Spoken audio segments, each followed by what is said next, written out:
feeling overwhelmed by the forces of evil in the world. Ever wondered if the church is equipped to combat falsehood and sin? In this sermon, Charles Spurgeon reveals how God leads and protects the church and every believer in this spiritual warfare. Stay tuned to find comfort in God's providence, forgiveness, and invitation to join His army. The Vanguard and Rearguard of the Church, a sermon delivered on Sabbath morning, December 26, 1858, by the Reverend C. H. Spurgeon at the Music Hall, Royal Surrey Gardens. The Lord will go before you, and the God of Israel will be your rear guard. Isaiah chapter 52, verse 12. The Church of Christ is continually represented under the figure of an army, yet its captain is the Prince of Peace.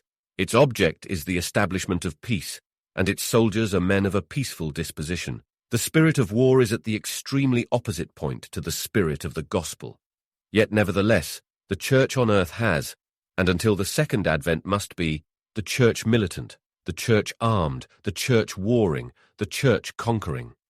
And how is this? It is in the very order of things that so it must be. Truth could not be truth in this world if it were not a warring thing, and we should at once suspect that it were not true if error were friends with it. The spotless purity of truth must always be at war with the blackness of heresy and lies. I say again, it would cast a suspicion upon its own nature. We should feel at once that it was not true, if it were not at enmity with the false. And so at this present time, the Church of Christ, being in herself the only incarnation of truth left upon this world, must be at war with error of every kind of shape, or if she were not, we should at once conclude that she was not herself the Church of the living God. It is but a rule of nature that holiness must be at enmity with sin. That would be but a mock purity which could lie side by side with iniquity and claim its kinship. Shall the throne of iniquity have fellowship with thee? Shall Christ and Belial walk together? Shall the holy be linked with the unholy? If it were so, beloved, we might then not only suspect that the church was not the holy, universal, and apostolic church, we might not only suspect it, but we might beyond suspicion pronounce a verdict upon her. Thou art no more Christ's bride. Thou art an antichrist, an apostate reprobate silver shall men call thee, because thou hast not learned to distinguish between the precious and the vile. Thus, you see, if the church be a true church and a holy church, she must be armed. There are so many untrue things and unholy things that she must be perpetually with her sword in her hand, carrying on combat against them. And every child of God proves by experience that this is the land of war. We are not yet come to the time when every man shall sit under his vine and under his fig tree, none daring to make him afraid. The mountains do not bring peace to the people, nor the little hills righteousness. On the contrary, the children of God hear the sound of war. The shrill clarion is constantly sounding in their ears. They are compelled to carry with them the sword and the shield, and constantly to gird their armor on, for they are not yet come to the land of peace. They are in an enemy's country, and every day will convince them that such is their position. Now how comforting is this text to the believer who recognizes himself as a soldier and the whole church as an army. The church has its vanguard. Jehovah will go before you. The church is also in danger behind. Enemies may attack her in her hinder part, and the God of Israel shall be her rear guard, so that the army is safe from enemies in front, and God alone knows their strength. And it is also perfectly secure from any foes behind, however malicious and powerful they may be. For Jehovah is in the van, and the covenant God of Israel is behind. Therefore the whole army is safe. I shall first consider this as it respects the church of God, and then, in the second place, I shall endeavor to consider it as it respects us, as individual believers. May God comfort our hearts while considering this precious truth. First, consider the whole church of God as an army. Remember that part of the host have crossed the flood.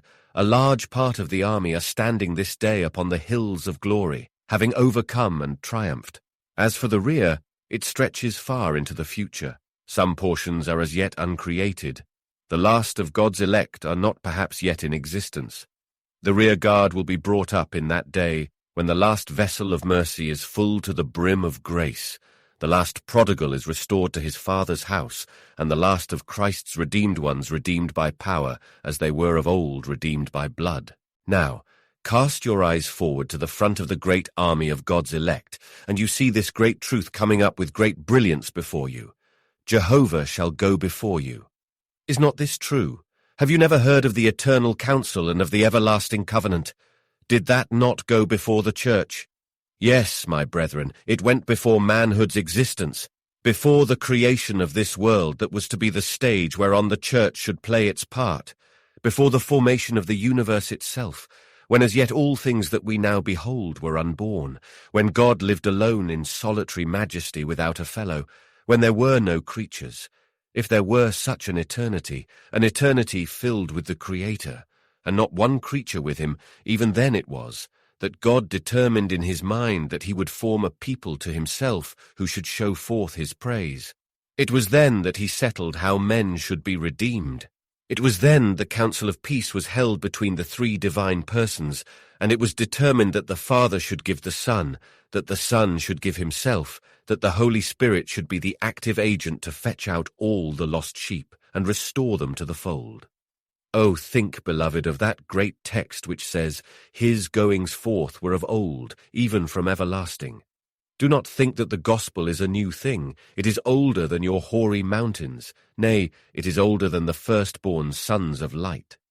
Before that beginning, when God created the heavens and the earth, there was another beginning. For in the beginning was the Word, and the Word was with God, and the Word was God. And assuredly the gospel was ever in the Word, for Jesus was set up from everlasting as the great head of the covenant of grace. Behold, then, the glorious Jehovah in the trinity of his persons, treading the pathless depths of eternity, that a way for his elect might be prepared herein, he has gone before us. Take another view of the case. Jehovah shall go before you. Has he not gone before his church in act and deed? Perilous has been the journey of the church from the day when first it left paradise even until now.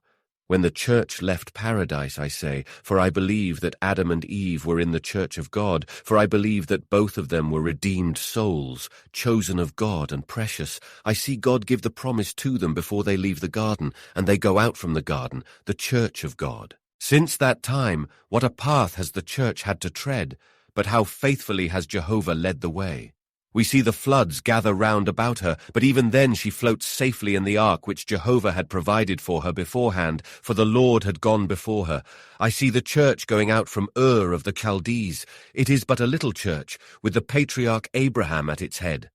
I see that little church dwelling in an enemy's country, moving to and fro, but I observe how the Lord is its constant leader. When they went from one nation to another, from one kingdom to another people, he suffered no man to do them wrong. Yea, he reproved kings for their sakes, saying, "Touch not mine anointed, and do my prophets no harm." I see the church afterwards going down to the land of the cruel pharaohs. It was a black part of her pilgrimage, for she was going to the lash of the taskmaster and to the heat of the burning fiery furnace. But I see Joseph going down before, Jehovah's great representative. Joseph goeth down into Egypt, and he saith, "God sent me before you to provide a place for you in the time of famine." So sings the psalmist. He sent a man before them, even Joseph, who was sold for a servant, whose feet they hurt with fetters. He was laid in iron until the time that his word came. The word of the Lord tried him. The king sent and loosed him, even the ruler of the people, and let him go free. He made him lord of his house, and ruler of all his substance, to bind his princes at his pleasure, and teach his senators wisdom. Israel also came into Egypt, and Jacob sojourned in the land of Ham. But now the church has to come up out of Egypt, and God goes before her still, but made his own people to go forth like sheep, and guided them in the wilderness like a flock, and he led them on safely, so that they feared not. But the sea overwhelmed their enemies. The Red Sea is before them. Jehovah goes in front and dries up the sea. The desert must then be trodden. Jehovah marches in front and scatters manna with both his hands. He splits the rock and sends out a living stream. For 40 years the church wanders there. Jehovah is with them. The fiery cloud pillar leads them all their journey through. And now they come to the banks of Jordan. They are about to enter into the promised land. Jehovah goes before them, and the Jordan is driven back, and the floods are dry. They came into the country of the mighty ones, the sons of Anak, men that were of the race of giants. But Jehovah was gone before them. The hornet was sent and the pestilence, so that when they came they said it was a land that did eat up the inhabitants thereof. For God himself with the sword and the pestilence was mowing down their foes, that they might be an easier victory. And he brought them to the border of his sanctuary, even to this mountain, which his right hand had purchased.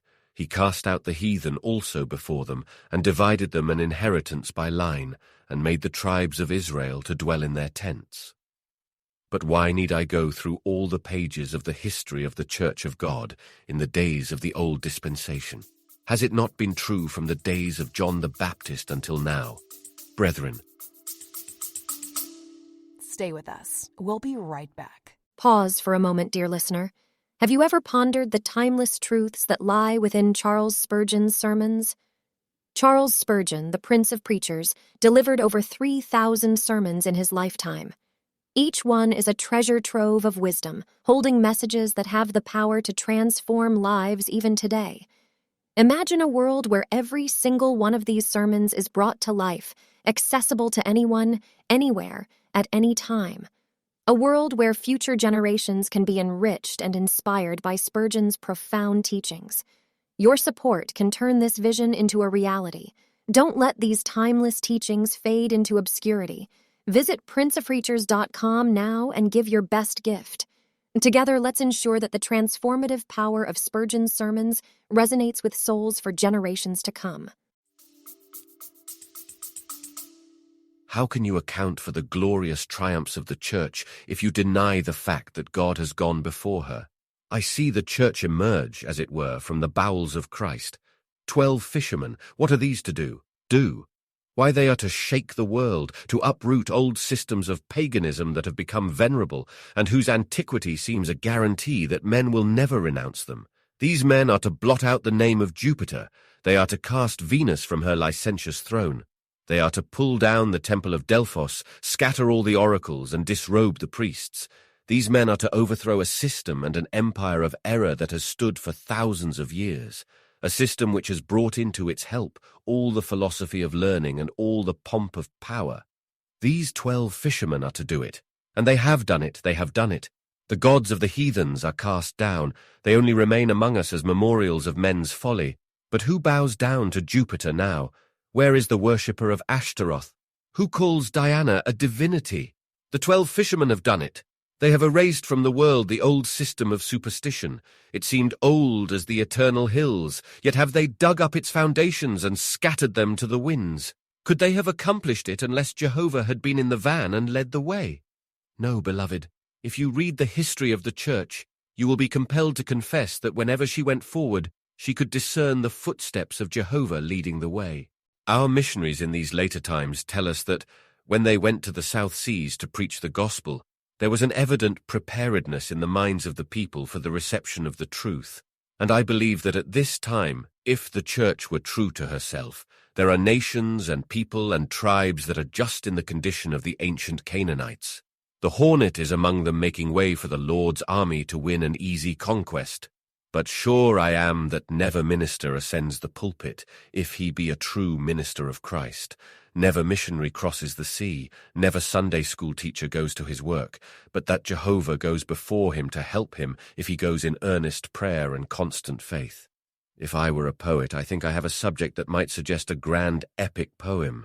The march of the Church through the world with Jehovah in her forefront. See, when first she comes forth, the kings of the earth stand up, and the rulers take counsel together against the Lord and against his anointed. Alas, poor Church, what is now thy fate? But I hear a voice ahead. What is it? It is a laugh. Who laughs? Why, the leader of the army laughs. He that sits in the heavens shall laugh at them, the Lord shall have them in derision. And shall we that are behind be mourning? Shall the Church tremble? Let her call to mind the days of old and comfort herself, that the breaker has gone up before her, and the king at the head of her. But the enemy approaches. They bring out the rack, the bloody sword, the burning faggot. The march of the Church lies through the flames. The floods must be forded. Torments must be endured. Did the Church ever stop a moment in its march for all the martyrdoms that fell upon her like the drops of a fiery shower? Never, never did the church seem to march on with feet so ready. Never were her steps so firm as when she dipped her foot each time in blood, and every moment passed through the fire. It was the marvel of those days that men were better Christians then, and more willing to make a profession of Christ than they are even now. And whereas this seems to be the day of cravens, the time of persecution was the age of heroes, the time of the great and the bold. And why? Because God had gone beforehand with his church and provided stores of grace for stores of trouble, shelter and mercy for tempests and persecution, abundance of strength for a superfluity of trial. Happy is the church because God has gone before her. Whether it were over the tops of the mountains, where her pastors fell frozen by cold, or whether it were in the depths of the dungeon where her confessors expired upon the rack, whether it were in the flame or at the block, everywhere God went before his church, and she came forth triumphant because her great vanguard had cleared the way. And now, beloved, we have come to the sweet part of the text, which says, "And the God of Israel shall be the rear guard." The original Hebrew is, "God of Israel shall gather you up." Armies in the time of war diminish by reason of stragglers, some of whom desert, and others of whom are overcome by fatigue, but the army of God is gathered up. None desert from it if they be real soldiers of the cross, and none drop down upon the road. The God of Israel gathers them up, he who goes before, like a shepherd before the flock, providing pasture for them, comes behind, that he may gather the lambs in his arms, that he may gently lead those that are with young. The God of Israel is your rear guard. Now the Church of Christ has been frequently attacked in the rear. It often happens that the enemy, tired of opposing the onward march by open persecution, attempts to malign the church concerning something that has either been taught or revealed or done in past ages. Now, the God of Israel is our rear guard. I am never at trouble about the attacks of infidels or heretics. However vigorously they may assault the doctrines of the gospel, I will leave them alone. I have no answer for their logic. If they look to be resisted by mere reason, they look in vain. I have the simple answer of an affirmation, grounded upon the fact that God had said it. It is the only warfare I will enter into with them. If they must attack the rear, let them fight with Jehovah himself. If the doctrines of the gospel be as base as they say they are, let them cast discredit upon God who revealed the doctrines. Let them settle the question between God's supreme wisdom and their own pitiful pretensions to knowledge. It is not for Christian men to fear about the rear of the church, the doctrines of the gospel, which are like the heavy baggage carried in the rear, or like the great guns kept behind against the time when they are wanted in the hour of battle. These are quite safe. The Amalekites may fall upon the stuff, or the Philistines may attack the ammunition. All is safe, for God is in the reward. And let them but appear against our rear, and they shall instantly be put to the rout. But I am thinking that perhaps the later trials of the church may represent the reward there are to come, perhaps, to the church, in days that are approaching, fiercer persecutions than she has ever known. We cannot tell. We are no pretenders to prophecy, but we know that it always has been so with the church, a time of prosperity and then a period of persecution. She has a Solomon, and she reigns in all her glory under his shadow. But in after years Antiochus oppresses her, and she needs a Judas Maccabeus to deliver her.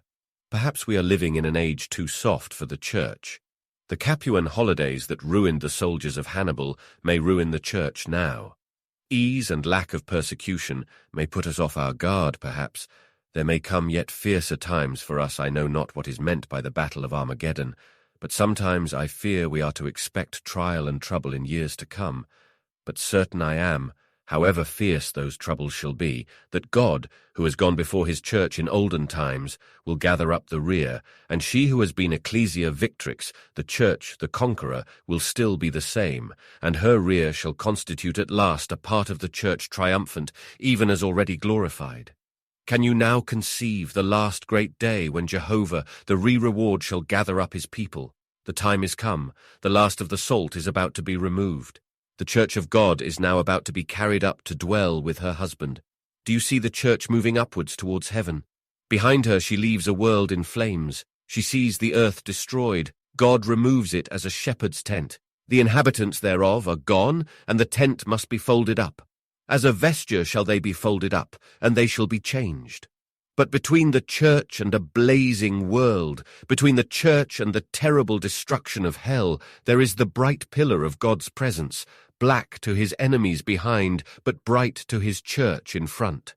The close of the great dispensation of the mediator shall be that the God of Israel shall be all in all, his church shall be completely safe. He shall have gathered up all things in one, whether they be things in heaven or things on earth. Then shall the sonnet of the poet be more than fulfilled to the rejoicing and perfected church. Daughter of Zion, awake from thy sadness, awake, for thy foes shall oppress thee no more. Bright o'er thy hills dawns the day-star of gladness. Arise, for the night of thy sorrow is o'er. Strong were thy foes, but the arm that subdued them and scattered their legions was mightier far.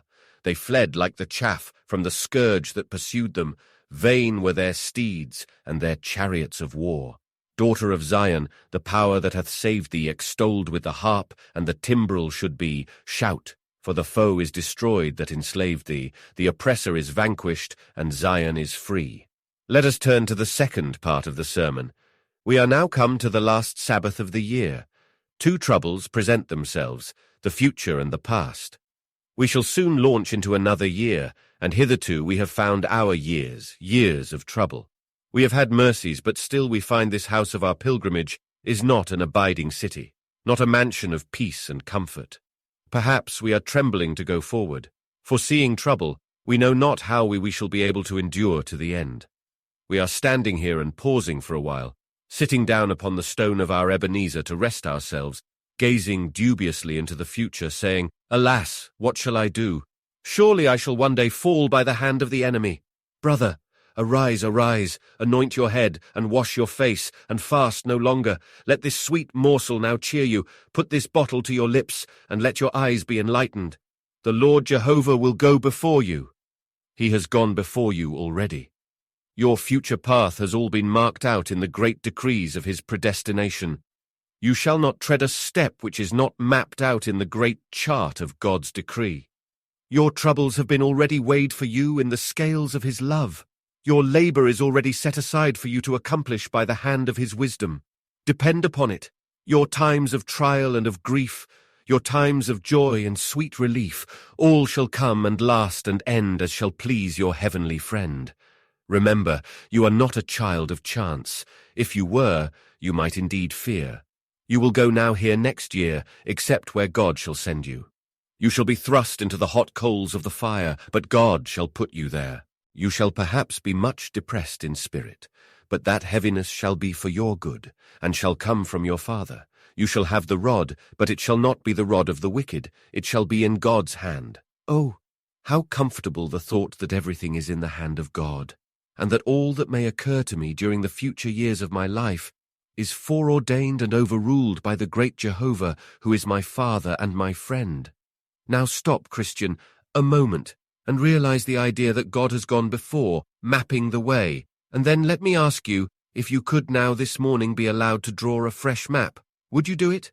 If he should condescend to say, now your circumstances next year shall be just what you like, you shall have your own way and go your own route to heaven, would you dare, even with God's permission, to draw a new chart?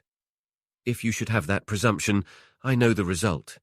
You would find that you had gone the wrong way. You would soon be glad enough to retrace your step, and with many tears you would go to your heavenly Father and say, My Father, I have had enough to do with the helm of this ship. It is hard work to hold it. Do what you will with it. Steer which way you please. Though it be through the deepest floods and the hottest flame, I am weary. I sleep at the tiller. I cannot guide the ship. My tears fall fast from my eyes, for when I think to be wise, I find myself to have committed folly. When I thought I was promoting my own advantage in my scheme, I find I am rushing into a sea of losses. God, then, has gone before you in the decree of his predestination. And recollect, God has gone before you in all your future journey in the actual preparations of his providence. I do not think I am capable this morning, for my mind seems to wander far more than I could desire, of sketching how it is. But so it is, that God always makes a providence beforehand ready for his people. When they get to the place, my God does not hastily erect a tent over me when I come to a certain spot. No, he builds an inn of mercy, and before I get there he provides a bed of comfort, and stores up the old wines of grace, that I may feast upon them. And all this is done long before I come to the actual necessity. None of us can tell how the future leans on the past, how a simple act of today shall bring about a grand event in 100 years. We do not know how the future lies in the bowels of the past, and how what is to be is the child of that which is. As all men spring from their progenitors, so the providence of today springs from the providence of 100 years past. The events of next year have been forestalled by God in what he has done this year and years before. I'm certain of this, that on the road I am to travel during the next year, everything is ready for me. I am not going a road of hills and deep valleys, but I have heard the voice of one crying in the wilderness, "Prepare you the way of the Lord, make straight in the desert a highway for our God. Every valley shall be exalted, and every mountain and hill shall be made low, and the crooked shall be made straight, and the rough places plain, and the glory of the Lord shall be revealed, and all flesh shall see it together. For the mouth of the Lord has spoken it. I will open rivers in high places, and fountains in the midst of the valleys. I will make the wilderness a pool of water, and the dry land springs of water. And I will bring the blind by a way that they knew not. I will lead them in paths that they have not known. I will make darkness light before them, and crooked things straight. These things will I do unto them, and not forsake them. I say again, you are not going through a land that God has not prepared for you. O Israel, there is a well of Elim made for you long before you came out of Egypt, and there are palm trees that have been growing there, that they might just come to the fruit-bearing state, and have fruit upon them when you come there. O Israel, God is not going to extemporize a Canaan for you. It is ready-made. It is even now flowing with milk and honey. The vines that are to bear you grapes of Eshcol are already there and coming to perfection. God has forestalled your trials and troubles for the next year. The Lord Jehovah has gone before you. There is also another phase of this subject. Jehovah has gone before us in the incarnation of Christ. As to our future troubles for next year and the remnant of our days, Jesus Christ has borne them all before. As for temptation, he has been tempted in all points like as we are, yet without sin. As for trials and sorrows, he has felt all we can possibly feel, and infinitely more. As for our difficulties, Christ has trodden the road before. We may rest quite sure that we shall not go anywhere where Christ has not gone. The way of God's people in providence is the exact track of Christ himself. The footsteps of the flock are identical with the footsteps of the shepherd, so far as they follow the leading and guidings of God. And there is this reflection also that inasmuch as Christ has gone before us, he has done something in that going before, for he has conquered every foe that lies in his way. Cheer up now, you faint-hearted warrior. Not only has Christ travelled the road, but he has slain your enemies. Do you dread sin? He has nailed it to his cross. Do you dread death? He has been the death of death. Are you afraid of hell?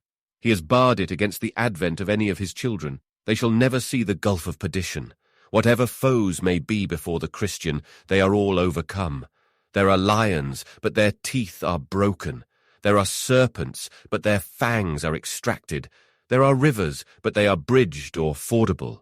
There are flames, but we have upon us that matchless garment which renders us invulnerable to fire. The sword that has been forged against us is already blunted. The instruments of war which the enemy is preparing have already lost their point. God has taken away in the person of Christ all the power that anything can have to hurt us. Well then, the army may safely march on, and you may go joyously along your journey, for all your enemies are conquered beforehand. What shall you do but march on to take the prey? They are beaten, they are vanquished. All you have to do is to divide the spoil. Your future life shall be only the dividing of the spoil. You shall, it is true, often dread combat, and you shall sometimes have to wield the spear, but your fight shall be with a vanquished foe. His head is broken. He may attempt to injure you, but his strength shall not be sufficient for his malicious design. Your victory shall be easy, and your treasure shall be beyond all count. Come boldly on then, for Jehovah shall go before you. This shall be our sweet song when we come to the river of death. Black are its streams, and there are terrors there, of which I cannot dream. But shall I fear to go through the dark stream if Jehovah goes before me? There may be goblins of frightful shape, there may be horrors of a hellish hue, but you, Jehovah, shall clear the way. You shall bid each enemy begone, and each fiend shall flee at your bidding. I may march safely on, So confident would I feel in this great vanguard, that should you bid me go through hell itself, I need not fear all the terrors of the place of doom. For if Jehovah went before, he would tread out even to the last spark the fire. He would quench even to the last flame that burning, and the child of God might march safely through the flame that had been quenched and the ashes that were extinguished. Let us therefore never be troubled about the future. It is all safe, for Jehovah has gone before. Now I hear one say, "The future seldom troubles me, sir. It is the past, what I have done and what I have not done, the years that are gone, how I have sinned, and how I have not served my master as I ought. These things grieve me, and sometimes my old sins start up in my recollection and accuse me. What? Shall you be saved? Say they, remember us.